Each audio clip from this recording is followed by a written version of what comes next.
Здравейте, приятели, и добре дошли в Discover World BG, най-големият BG канал за животни. Аз съм Кари и днес ще си говорим за едни от най-сладките и мили домашни любимци, а именно морските свинчета.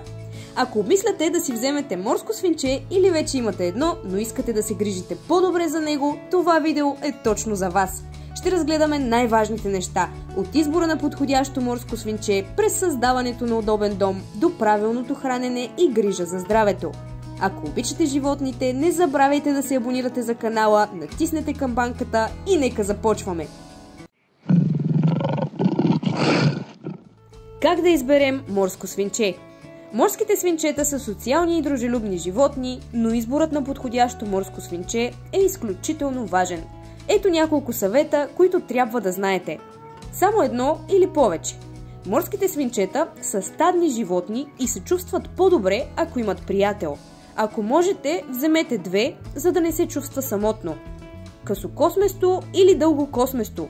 Късокосместите видове са по-лесни за поддръжка, докато дългокосместите изискват повече ресане. Здравословно състояние. Когато избирате морско свинче, гледайте да е активно, с чисти очи и нос, лъскава козина и без рани или плешиви петна. Ако вече сте избрали вашето пухкаво приятелче, време е да му подготвим удобен дом. Клетката на морското свинче трябва да бъде просторна и удобна. Не забравяйте, те обичат да се движат. А ето и 4 важни съвета, които да съблюдавате, когато приготвяте дома на вашето морско свинче. Размер. Минимум 80 на 50 см за едно морско свинче, но колкото по-голяма е клетката, толкова по-добре. Подложка. Не използвайте стърготини от бор или кедър, защото те отделят масла, които могат да раздразнят дихателната система на морското свинче. По-добри варианти са хартиени постелки или сено. Къщичка. Всяко морско свинче се нуждае от укритие, където да се чувства сигурно, така че му осигурете такова. Играчки и тунели.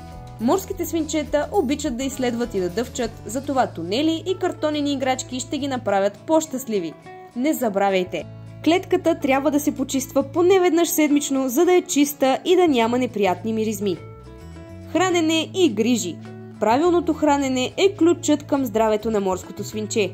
Диетата на морското свинче трябва да включва прясно сено, което да бъде основна част от диетата им, защото помага за храносмилането и зъбите, гранулирана храна, вземете висококачествена храна за морски свинчета, която съдържа витамин С, пресни зеленчуци, моркови, краставици, чушки, спанак, всичко това е чудесно за тях, и задължително прясна вода.